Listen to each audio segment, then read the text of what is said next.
آزاد مرد کے لیے بیک وقت 4 بیویوں سے زیادہ نکاح میں رکھنا جائز نہیں۔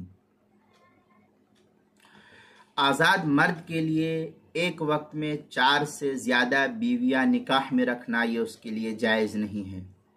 چنانچہ اللہ تعالیٰ فرماتا ہے فَانْكِحُوا مَا طَابَ لَكُم مِّنَ النِّسَاءِ مَثْنَىٰ وَثُلَاثَ وَرُبَاعَ، یہ سورہ نساء کی آیت ہے، پارہ نمبر 4 آیت نمبر 3۔ ہدایہ کے اندر ہے وَلِلْحُرِّ أَن يَتَزَوَّجَ أَرْبَعًا مِّنَ الْحَرَائِرِ وَالْإِمَاءِ، یہ ہدایہ مع فتح القدیر تیسری جلد صفحہ 230، فتاوی ہندیہ پہلی جلد صفحہ 277 پر ہے۔ تبیین الحقائق میں ہے لِأَنَّ الْأَمَةَ اجتماعت علی انہ لا یجوز اکثر من 4، یہ تبیین الحقائق اس کی دوسری جلد صفحہ 484 جو زکریا بک ڈپو دیوبند کا ہندی نسخہ ہے۔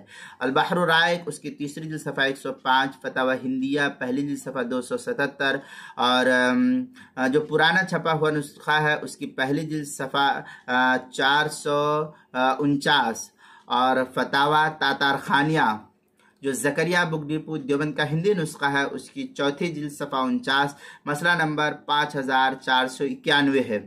در مختار اس کے اندر ہے وَصَحَّ نِكَاحُ 4 مِنَ الْحَرَائِرِ وَالْإِمَاءِ فَقَطْ لِلْحُرِّ لَا أَكْثَرَ، یہ در مختار مع شامی جو زکریا بک ڈپو دیوبند کا ہندی نسخہ اس کی چوتھی جلد صفحہ 138 پر اس کو نقل کیا ہے۔ کتاب المسائل اس کی چوتھی جلد صفحہ 278 پر اس کو نقل کیا گیا ہے۔